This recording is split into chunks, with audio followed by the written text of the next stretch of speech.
Well, I've now been to Six Flags Over Georgia a few times now over several years. I think 5 or 6. And let's go ranking the best coasters at Six Flags Over Georgia coming into the 2022 year. Number 10, Mine Train. It's been years since I've been on it. It's a mine train, so yeah, it's going to be near the bottom. I rode it once, and it's very unlikely I will ride it again. It's not a never ride again ride. It was this wasn't fun, so I don't want to waste my time to ride again ride. The under the bridge tunnel at the end is kinda neat, but that's about it. It's a good starter ride for families and kids. Number 9, the Great American Scream Machine. Now this may change after I ride it this year with the retracking, but when I rode it last, it's rough, and I waited in way too long of a line to ride it, which is probably why it's so low on my list. It's fun though, and the over-the-water element is definitely a plus for it. It really shook me though, so that lowered it, but I got some good airtime, and I think I need to ride it again after the retracking to see if it moves up the list a little bit. Number 8, Riddler's Mind Bender. Only have been on this once as well, and it was a night ride, so that's definitely in its favor. Short wait also helped, and those combined might be why I narrowly put it ahead of Scream Machine. The few airtime pops and inversions made it an enjoyable experience, but I also had really low expectations on this ride. Number 7, Blue Hawk. Oh, this ride. Be prepared to hurt, because it's going to. The inversions are fun, and you're going to have a lot of them, but Vekoma is going to make sure you are in pain after some of these, and I think, depending on how the retracking goes, Great American Scream Machine are going to pass Mindbender and Blue Hawk, but we'll see going into the year. Number 6, Georgia Scorcher. Well, it's still a stand-up coaster. How has it not been converted yet? But the new paint job definitely helps the view when you enter the park. Fun ride, still a little rough, but fun.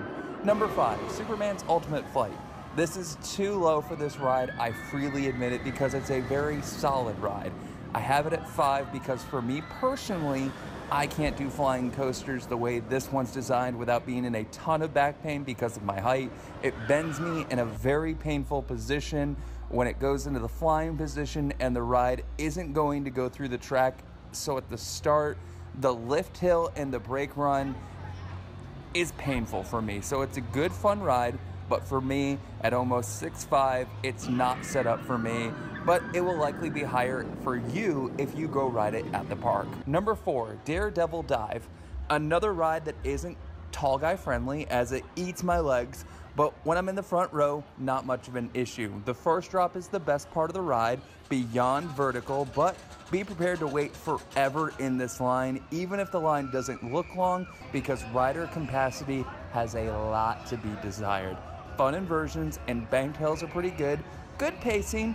Get a ride in on this one. Number 3, Batman the Ride. I know it's a clone, but it's a fun, good clone. Try to get the back row on it. The tip on how to get the back row or wait less time in line can be found in my Six Flags Over Georgia Park review. That link is in the description below.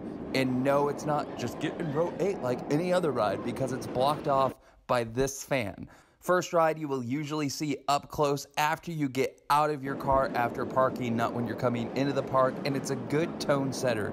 A pain to get back to once you're in the park, but it's a good B&M invert even if it is a clone. Night rides are also awesome.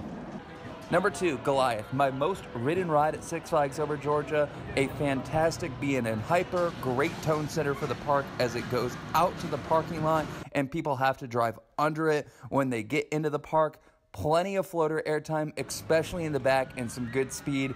A ride I make sure to do every time I go, and usually multiple times.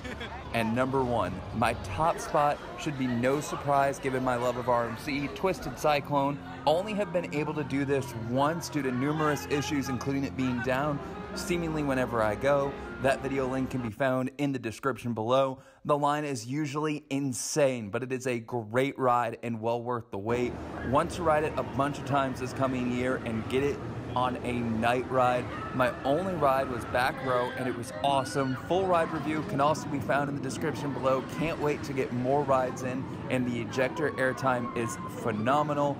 Now, I have this made up as a top 10 because we all like to argue about top 10s of your number's too high, your number's too low, this should be 4 instead of 5. But honestly, this park is in tiers of rides. So you can argue the order all you want, but I feel like there's a good tier system, and that's what I'm going to go into now. The top tier is the can't miss rides you have to go on your trip to the park. Number 1, Twisted Cyclone. Number 2, Goliath. Those two you can't miss if you are at all a roller coaster fan. Now to tier 2 is the rides you should definitely ride on a trip, but they aren't the best. Batman, Daredevil, and Superman. Also decided to put Georgia Scorcher, but it's at the bottom of tier 2, maybe the top of tier 3, but I decided to put it in tier 2. Tier 3, ride if you have time, but expect flaws and pain. Best if there is no wait. Blue Hawk, Scream Machine, and Riddler Mindbender. Now, Scream Machine will be interesting based on the retracking, like I mentioned earlier. No pain for Riddler, but we'll have to see what happens with that one because I had no pain on my one ride on it, but we'll see when I get to re-ride it. Bottom tier, Family Ride or Skip, Mine Train and the Joker Funhouse Coaster. And I guess Joker Chaos Coaster, but I really don't count that as a coaster, but if you want to, go ahead and ride it and you can boost your coaster credit if that's what you're into. Thanks for watching. Don't forget to like and subscribe, and hey, even give it a share.